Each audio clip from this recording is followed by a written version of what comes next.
Chapter 5. Specialized Knowledge.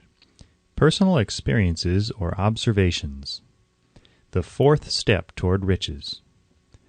There are two kinds of knowledge. One is general. The other is specialized. General knowledge, no matter how great in quantity or variety it may be, is of but little use in the accumulation of money. The faculties of the great universities possess, in the aggregate, practically every form of general knowledge known to civilization. Most of the professors have but little or no money. They specialize on teaching knowledge, but they do not specialize on the organization or the use of knowledge. Knowledge will not attract money unless it is organized and intelligently directed through practical plans of action to the definite end of accumulation of money. Lack of understanding of this fact has been the source of confusion to millions of people who falsely believe that knowledge is power. It is nothing of the sort. Knowledge is only potential power. It becomes power only when and if it is organized into definite plans of action and directed to a definite end. The missing link in all systems of education known to civilization today may be found in the failure of educational institutions to teach their students how to organize and use knowledge after they acquire it. Many people make the mistake of assuming that, because Henry Ford had but little schooling, he is not a man of education. Those who make this mistake do not know Henry Ford, nor do they understand the real meaning of the word educate. That word is derived from the Latin word educo, meaning to educe, to draw out, to develop from within. An educated man is not, necessarily, one who has an abundance of general or specialized knowledge. An educated man is one who has so developed the faculties of his mind that he may acquire anything he wants, or its equivalent, without violating the rights of others. Henry Ford comes well within the meaning of this definition. During the war, a Chicago newspaper published certain editorials in which, among other statements, Henry Ford was called an ignorant pacifist. Mr. Ford objected to the statements and brought suit against the paper for libeling him. When the suit was tried in the courts, the attorneys for the paper pleaded justification and placed Mr. Ford himself on the witness stand for the purpose of proving to the jury that he was ignorant. The lawyers asked Mr. Ford a great variety of questions, all of them intended to prove by his own evidence that while he might possess considerable specialized knowledge pertaining to the manufacture of automobiles, he was in the main ignorant.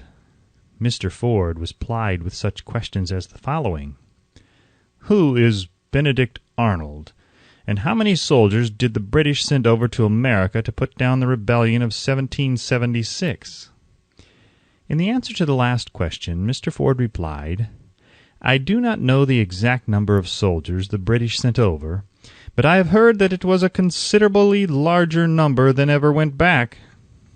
Finally, Mr. Ford became tired of this line of questioning, and in reply to a particularly offensive question, he leaned over, pointed his finger at the lawyer who had asked the question, and said, If I should really want to answer the foolish question you have just asked, or if any of the other questions you have been asking me, let me remind you that I have a row of electric push-buttons on my desk, and by pushing the right button, I can summon to my aid men who can answer any question I desire to ask concerning the business to which I am devoting most of my efforts.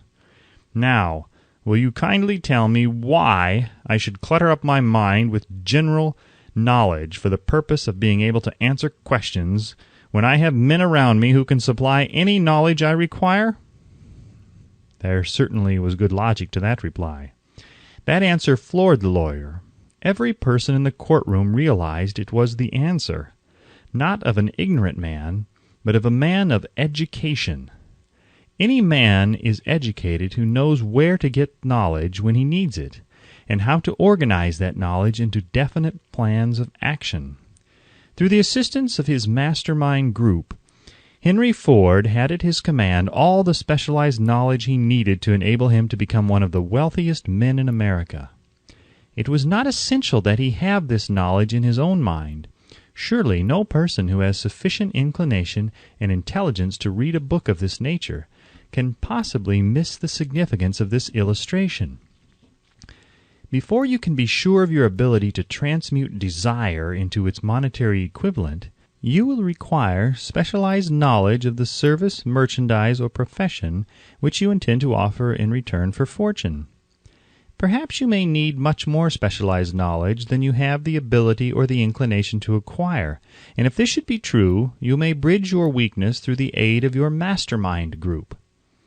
Andrew Carnegie stated that he, personally, knew nothing about the technical end of the steel business. Moreover, he did not particularly care to know anything about it. The specialized knowledge which he required for the manufacture and marketing of steel he found available through the individual units of his mastermind group. The accumulation of great fortunes call for power, and power is acquired through highly organized and intelligently directed specialized knowledge, but that knowledge does not necessarily have to be in the possession of the man who accumulates the fortune. The preceding paragraph should give hope and encouragement to the man with ambition to accumulate a fortune who has not possessed himself of the necessary education to supply such specialized knowledge as he may require. Men sometimes go through life suffering from inferiority complexes because they are not men of education. The man who can organize and direct a mastermind group of men who possess knowledge useful in the accumulation of money is just as much a man of education as any man in the group. Remember this if you suffer from a feeling of inferiority because your schooling has been limited. Thomas A. Edison had only 3 months of schooling during his entire life. He did not lack education, neither did he die poor. Henry Ford had less than a 6th grade schooling, but he has managed to do pretty well by himself financially. Specialized knowledge is among the most plentiful and the cheapest forms of service which may be had. If you doubt this, consult the payroll at any university. It pays to know how to purchase knowledge. First of all, decide the sort of specialized knowledge you require and the purpose for which it is needed. To a large extent, your major purpose in life, the goal toward which you are working, will help determine what knowledge you need. With this question settled, your next move requires that you have accurate information concerning dependable sources of knowledge. The more important of these are A. One's own experience and education. B. Experience and education available through cooperation of others, Mastermind Alliance. C. Colleges and universities. D. Public libraries, through books and periodicals in which may be found all the knowledge organized by civilization. E. Special training courses, through night schools and home study schools in particular. As knowledge is acquired, it must be organized and put into use for a definite purpose through practical plans. Knowledge has no value except that which can be gained from its application towards some worthy end. This is one reason why college degrees are not valued more highly. They represent nothing but miscellaneous knowledge. If you contemplate taking additional schooling, first determine the purpose for which you want the knowledge you are seeking. Then learn where this particular sort of knowledge can be obtained from reliable sources. Successful men in all callings never stop acquiring specialized knowledge related to their major purpose, business, or profession. Those who are not successful usually make the mistake of believing that the knowledge acquiring period ends when one finishes school. The truth is that schooling does little more than to put one in the way of learning how to acquire practical knowledge. With this changed world, which began at the end of the economic collapse, came also astounding changes in educational requirements. The order of the day is specialization. This truth was emphasized by Roger P. Moore, Secretary of Appointments of Columbia University. Specialists most sought. Particularly sought after by employing companies are candidates who have specialized in some field, business school graduates with training in accounting and statistics, engineers of all varieties, journalists, architects, chemists, and also outstanding leaders and activity men of the senior class. The man who has been active on the campus, whose personality is such that he gets along with all kinds of people and who has done an adequate job with his studies, has a most decided edge over the strictly academic student. Some of these, because of their all-around qualifications, have received several offers of positions, a few of them as many as 6.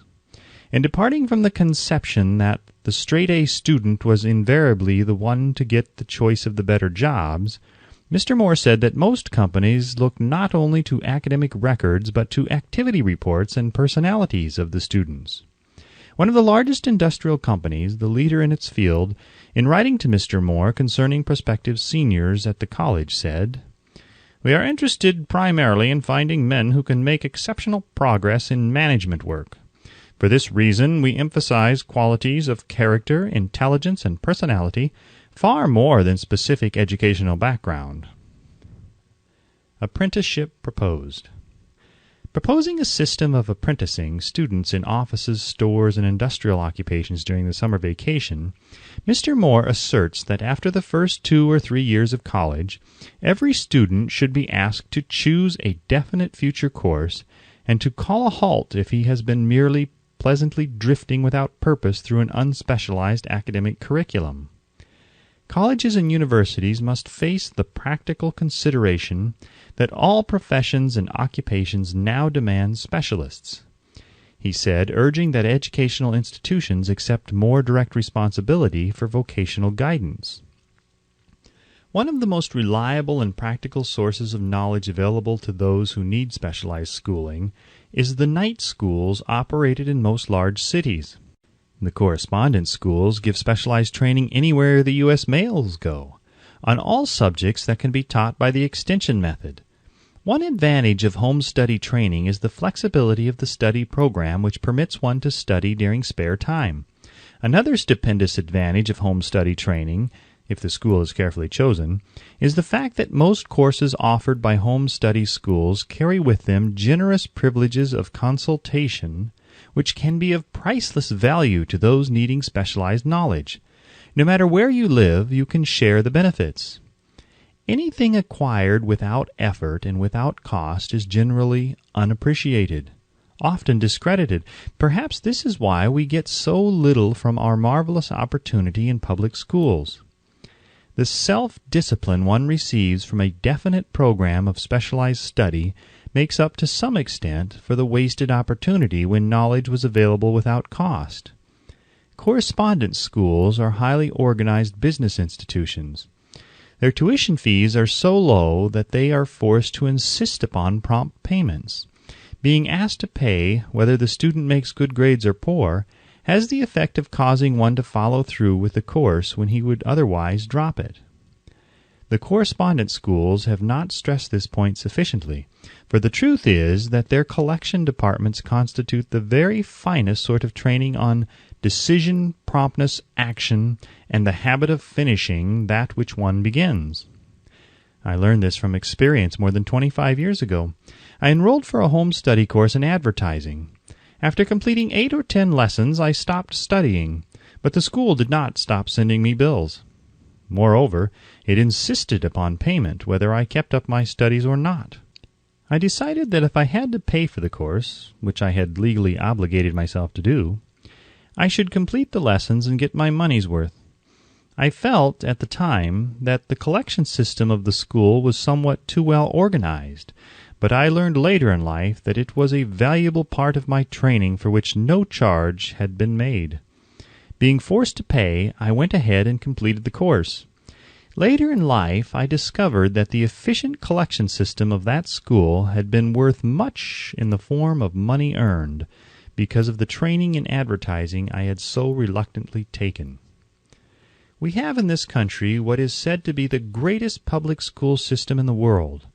We have invested fabulous sums for fine buildings. We have provided convenient transportation for children living in rural districts so they may attend the best schools.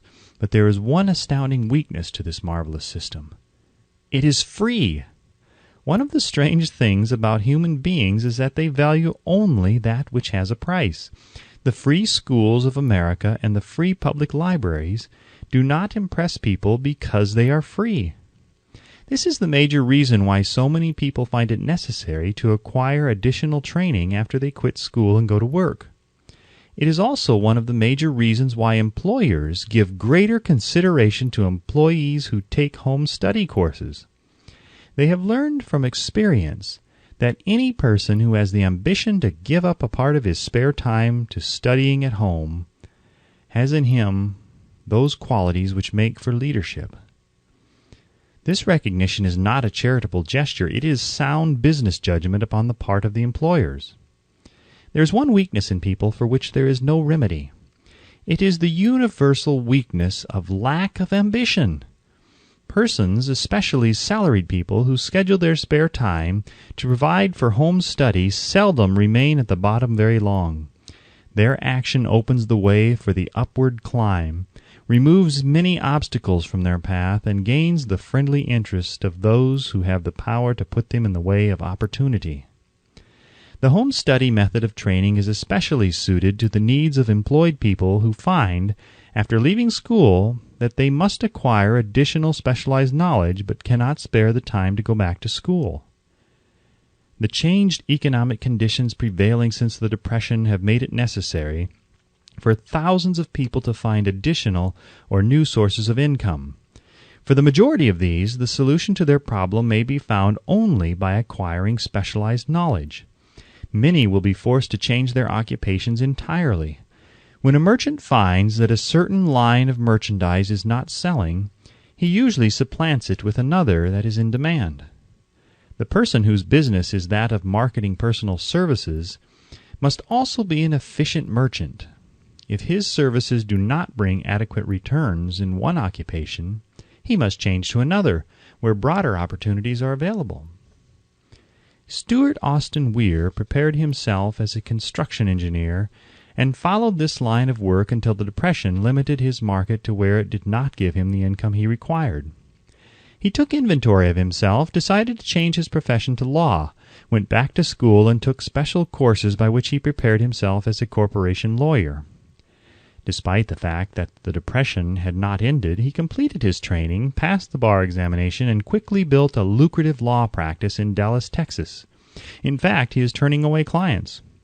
Just to keep the record straight and to anticipate the alibis of those who will say, "I couldn't go to school because I have a family to support," or "I'm too old," I will add the information that Mr. Weir was past 40 and married when he went back to school. Moreover, by carefully selecting highly specialized courses in colleges best prepared to teach the subjects chosen, Mr. Weir completed in 2 years the work for which the majority of law students require 4 years. It pays to know how to purchase knowledge. The person who stops studying merely because he has finished school is forever hopelessly doomed to mediocrity, no matter what may be his calling. The way of success is the way of continuous pursuit of knowledge. Let us consider a specific instance. During the Depression, a salesman in a grocery store found himself without a position. Having had some bookkeeping experience, he took a special course in accounting, familiarized himself with all the latest bookkeeping and office equipment, and went into business for himself. Starting with the grocer for whom he had formerly worked, he made contracts with more than 100 small merchants to keep their books at a very nominal monthly fee.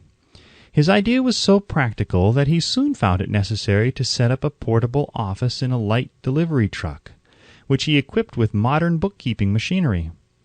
He now has a fleet of these bookkeeping offices on wheels and employs a large staff of assistants, thus providing small merchants with accounting service equal to the best that money can buy at a very nominal cost. Specialized knowledge plus imagination were the ingredients that went into this unique and successful business. Last year, the owner of that business paid an income tax of almost 10 times as much as was paid by the merchant for whom he worked when the Depression forced upon him a temporary adversity which proved to be a blessing in disguise. The beginning of this successful business was an idea. Inasmuch as I had the privilege of supplying the unemployed salesman with that idea, I now assume the further privilege of suggesting another idea which was within it the possibility of even greater income. Also the possibility of rendering useful service to thousands of people who badly need that service. The idea was suggested by the salesman who gave up selling and went into the business of keeping books on a wholesale basis. When the plan was suggested as a solution of his unemployment problem, he quickly exclaimed, "I like the idea, but I would not know how to turn it into cash." In other words, he complained he would not know how to market his bookkeeping knowledge after he acquired it. So that brought up another problem which had to be solved. With the aid of a young woman typist, clever at hand lettering, and who could put the story together, a very attractive book was prepared describing the advantages of the new system of bookkeeping. The pages were neatly typed and pasted in an ordinary scrapbook, which was used as a silent salesman with which the story of this new business was so effectively told that its owner soon had more accounts than he could possibly handle. There are thousands of people all over the country who need the services of a merchandising specialist capable of preparing an attractive brief for use in marketing personal services. The aggregate annual income from such a service might easily exceed that received by the largest employment agency, and the benefits of the service might be made far greater to the purchaser than any to be obtained from an employment agency. The idea here described was born of necessity to bridge an emergency which had to be covered, but it did not stop by merely serving one person. The woman who created the idea has a keen imagination. She saw in her newly born brainchild the making of a new profession, one that is destined to render valuable service to thousands of people who need practical guidance in marketing personal services. Spurred to action by the instantaneous success of her first prepared plan to market personal services, this energetic woman turned next to the solution of a familiar problem for her son, who had just finished college, but had been totally unable to find a market for his services. The plan she originated for his use was the finest specimen of merchandising of personal services I have ever seen. When the plan book had been completed, it contained nearly 50 pages of beautifully typed, properly organized information, telling the story of her son's native ability, schooling, personal experiences, and a great variety of other information too extensive for description. The plan book also contained a complete description of the position her son desired, together with a marvelous word picture of the exact plan he would use in filling the position. The preparation of the plan book required several weeks' labor, during which time its creator sent her son to the public library almost daily to procure data needed in selling his services to best advantage. She sent him also to all the competitors of his prospective employer, and gathered from them vital information concerning their business methods, which was of great value in the formation of the plan he intended to use in filling the position he sought. When the plan had been finished, it contained more than half a dozen very fine suggestions for the use and benefit of the prospective employer. The suggestions were put into use by the company. One may be inclined to ask, why go to all this trouble to secure a job?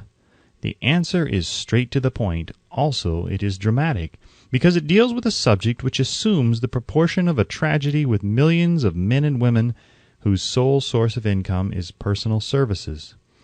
The answer is, doing a thing well never is trouble.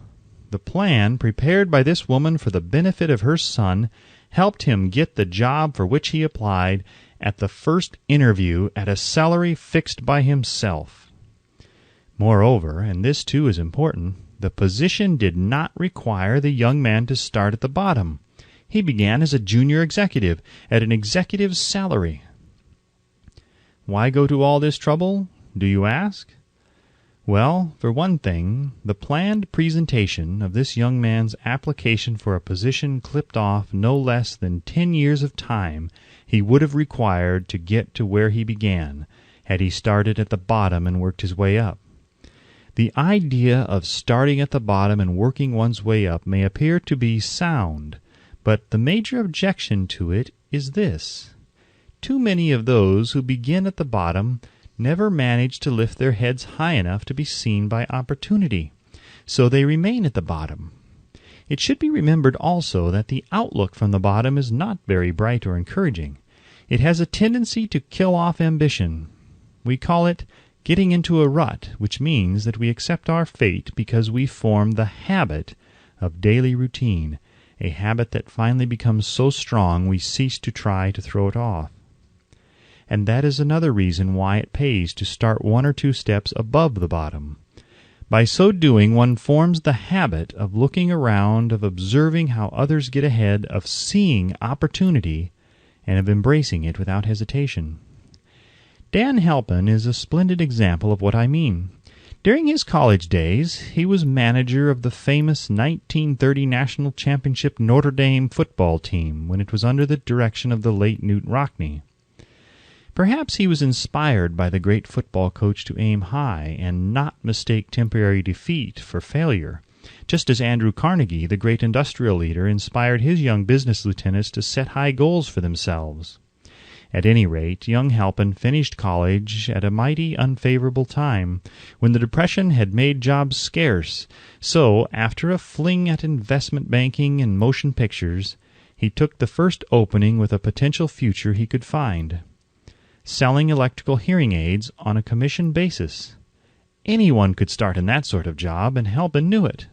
But it was enough to open the door of opportunity to him. For almost 2 years he continued in a job not to his liking, and he would never have risen above that job if he had not done something about his dissatisfaction. He aimed first at the job of assistant sales manager of his company, and got the job. That one step upward placed him high enough above the crowd to enable him to see still greater opportunity. Also, it placed him where opportunity could see him. He made such a fine record selling hearing aids that A.M. Andrews, chairman of the board of the Dictograph Products Company, a business competitor of the company for which Halpin worked, wanted to know something about that man, Dan Halpin, who was taking big sales away from the long-established Dictograph Company. He sent for Halpin. When the interview was over, Halpin was the new sales manager in charge of the Acousticon division. Then, to test Halpin's mettle, Mr. Andrews went away to Florida for 3 months, leaving him to sink or swim in his new job. He did not sink. Knute Rockne's spirit of all the world loves a winner and has no time for a loser inspired him to put so much into his job that he was recently elected vice president of the company and general manager of the Acousticon and silent radio division, a job which most men would be proud to earn through 10 years of loyal effort. Halpin turned the trick in little more than 6 months. It is difficult to say whether Mr. Andrews or Mr. Halpin is more deserving of eulogy, for the reason that both showed evidence of having an abundance of that very rare quality known as imagination. Mr. Andrews deserves credit for seeing in young Halpin a go-getter of the highest order. Halpin deserves credit for refusing to compromise with life by accepting and keeping a job he did not want. And that is one of the major points I am trying to emphasize through this entire philosophy, that we rise to high positions or remain at the bottom because of conditions we can control if we desire to control them. I am also trying to emphasize another point, namely that both success and failure are largely the results of habit. I have not the slightest doubt that Dan Halpin's close association with the greatest football coach America ever knew planted in his mind the same brand of desire to excel which made the Notre Dame football team world famous. Truly, there is something to the idea that hero worship is helpful, provided one worships a winner. Halpin tells me that Rockne was one of the world's greatest leaders of men in all history. My belief in the theory that business associations are vital factors, both in failure and in success, was recently demonstrated when my son Blair was negotiating with Dan Halpin for a position. Mr. Halpin offered him a beginning salary of about 1/2 what he could have gotten from a rival company. I brought parental pressure to bear and induced him to accept the place with Mr. Halpin because I believe that close association with one who refuses to compromise with circumstances he does not like is an asset that can never be measured in terms of money. The bottom is a monotonous, dreary, unprofitable place for any person. That is why I have taken the time to describe how lowly beginnings may be circumvented by proper planning. Also, that is why so much space has been devoted to a description of this new profession, created by a woman who was inspired to do a fine job of planning because she wanted her son to have a favorable break. With the changed conditions ushered in by the world economic collapse, came also the need for newer and better ways of marketing personal services. It is hard to determine why someone had not previously discovered this stupendous need, in view of the fact that more money changes hands in return for personal services than for any other purpose. The sum paid out monthly to people who work for wages and salaries is so huge that it runs into hundreds of millions, and the annual distribution amounts to billions. Perhaps some will find, in the idea here briefly described, the nucleus of the riches they desire. Ideas with much less merit have been the seedlings from which great fortunes have grown. Woolworth's 5 and 10 cent store idea, for example, had far less merit, but it piled up a fortune for its creator. Those seeing opportunity lurking in this suggestion will find valuable aid in the chapter on organized planning. Incidentally, an efficient merchandiser of personal services would find a growing demand for his services wherever there are men and women who seek better markets for their services. By applying the mastermind principle, a few people with suitable talent could form an alliance and have a paying business very quickly. One would need to be a fair writer with a flair for advertising and selling, one handy at typing and hand lettering, and one should be a first-class business-getter who would let the world know about the service. If one person possessed all these abilities, he might carry on the business alone until it outgrew him. The woman who prepared the personal service sales plan for her son now receives requests from all parts of the country for her cooperation in preparing similar plans for others who desire to market their personal services for more money. She has a staff of expert typists, artists, and writers who have the ability to dramatize the case history so effectively that one's personal services can be marketed for much more money than the prevailing wages for similar services. She is so confident of her ability that she accepts as the major portion of her fee a percentage of the increased pay she helps her clients to earn. It must not be supposed that her plan merely consists of clever salesmanship, by which she helps men and women to demand and receive more money for the same services they formerly sold for less pay. She looks after the interests of the purchaser as well as the seller of personal services, and so prepares her plans that the employer receives full value for the additional money he pays. The method by which she accomplishes this astonishing result is a professional secret which she discloses to no one excepting her own clients. If you have the imagination and seek a more profitable outlet for your personal services, this suggestion may be the stimulus for which you have been searching. The idea is capable of yielding an income far greater than that of the average doctor, lawyer, or engineer whose education required several years in college. The idea is saleable to those seeking new positions, in practically all positions calling for managerial or executive ability, and those desiring rearrangement of incomes in their present positions. There is no fixed price for sound ideas. Back of all ideas is specialized knowledge. Unfortunately, for those who do not find riches in abundance, specialized knowledge is more abundant and more easily acquired than ideas. Because of this very truth, there is a universal demand and an ever-increasing opportunity for the person capable of helping men and women to sell their personal services advantageously. Capability means imagination, the one quality needed to combine specialized knowledge with ideas in the form of organized plans designed to yield riches. If you have imagination, this chapter may present you with an idea sufficient to serve as the beginning of the riches you desire. Remember, the idea is the main thing. Specialized knowledge may be found just around the corner. Any corner.